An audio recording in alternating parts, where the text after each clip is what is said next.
anything you work hard at, anything you put a lot of effort into, anything you sweat over to make it happen, the question is, why are you working so hard? The answer is, your programs and your subconscious don't support that. And what we have to do in order to get to that place where we can take the keys and unlock the self-imposed prisons, or the prisons that we have given ourselves on the basis of what we have come to believe is our limitations, what we can and can't do. We have to let go of that. And I call it rewriting our agreement with reality. We literally have to make a whole new contract with what it is that I perceive to be what is possible for me. And in order to do that, we have to shift out of the things that we have come to believe in, and everything that you came to this program watching tonight that you believe in was handed to you by someone else outside of you, was handed to you by the experiences or testimony of someone in the past. And because it comes from outside of you, there is still an element of doubt. And this element of doubt isn't bad, but it keeps you from reaching higher levels, because what you think about is what expands. And if you're thinking doubt, then doubt is what expands.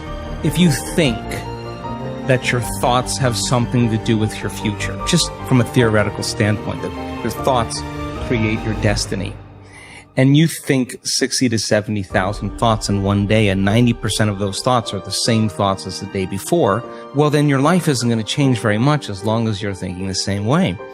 And those same thoughts lead to the same choices. The same choices lead to the same behaviors.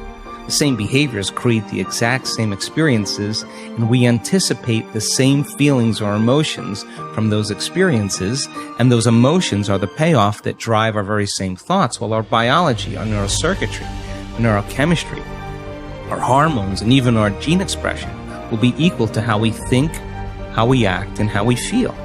And how we think, how we act, and how we feel is called our personality. And our personality creates our personal reality. That's it.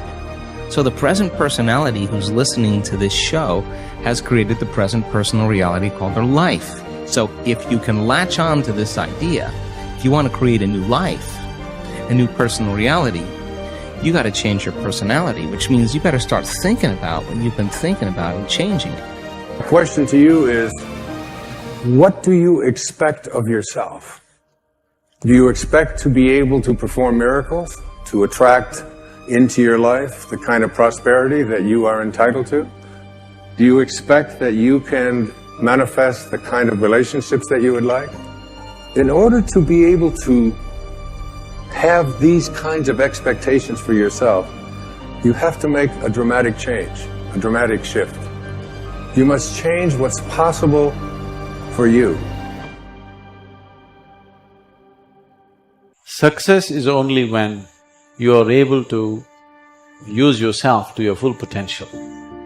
It doesn't matter whether you become a doctor or a politician or a yogi or what the hell you become is not the thing. Success means you are living your life to your full potential. That's what success means.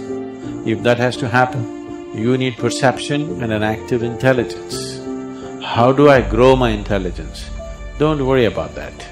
Right now, the important thing is to enhance your perception. If you're able to see life just the way it is, you have the necessary intelligence to conduct it well. If you're not able to see life the way it is, your intelligence will work against you. Most intelligent people on this planet are generally the most miserable people on the planet. This is simply because they have an active intelligence but no perception of life. But you and I, when we choose to create something new in our lives, when we choose to heal our bodies, when we hold the image in our mind of what it is that we choose to create, the act of holding the image in our minds is the act of us reaching into the potential of this field, of the divine matrix. We're literally reaching in on an energetic level in the presence of all of these possibilities, and we're finding the one that we now have created to focus upon, it's pulsing in place.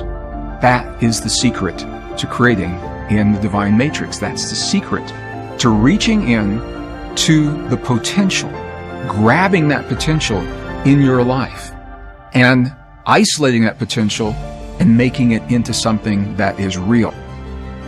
Let's write down the feelings of how you would feel if that future happened, and you're going to have to feel that feeling before it occurs.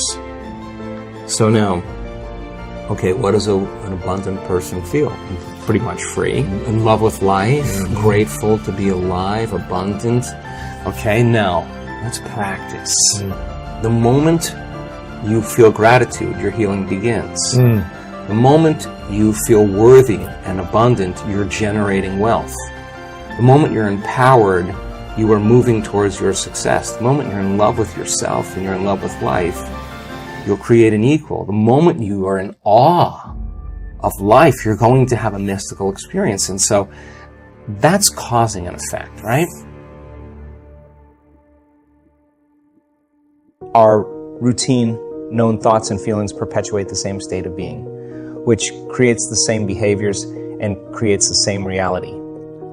So if we want to change some aspect of our reality, we have to think, feel, and act in new ways. We have to be different in terms of our responses to experiences. We have to become someone else. We have to create a new state of mind. We need to observe a new outcome with that new mind.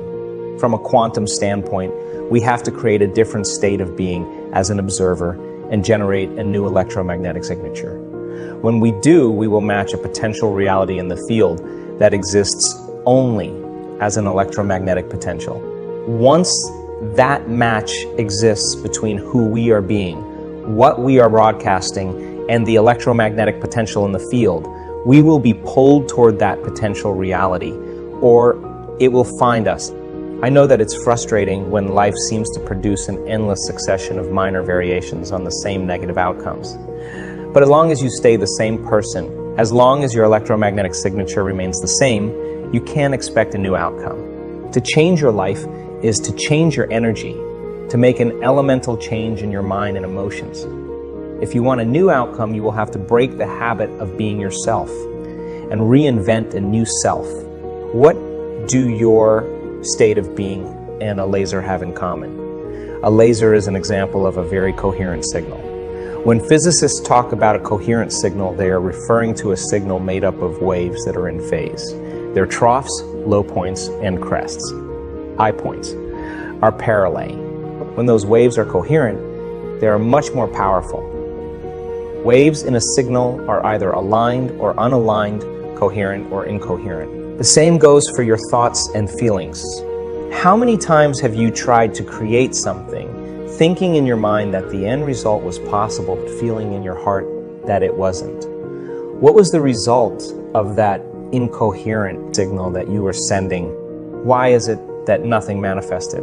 If your intentions and desires haven't produced consistent results, you've probably been sending an incoherent, mixed message into the field. You may want wealth, you may think wealthy thoughts, but if you feel poor, you aren't going to attract financial abundance to yourself. Why not? Because thoughts are the language of the brain and feelings are the language of the body. You're thinking one way and feeling another way. And when the mind is in opposition to the body, or vice versa, the field won't respond in any consistent way. Instead, when mind and body are working together, when our thoughts and feelings are aligned, when we are in a new state of being, then we are sending a coherent signal on the airwaves of the invisible.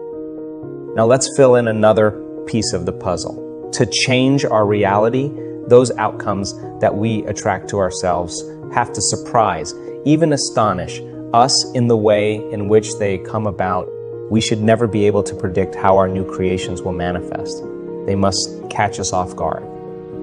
They have to wake us up from the dream of the routine reality that we've grown accustomed to. These manifestations should leave us with no doubt that our consciousness made contact with the quantum field of intelligence.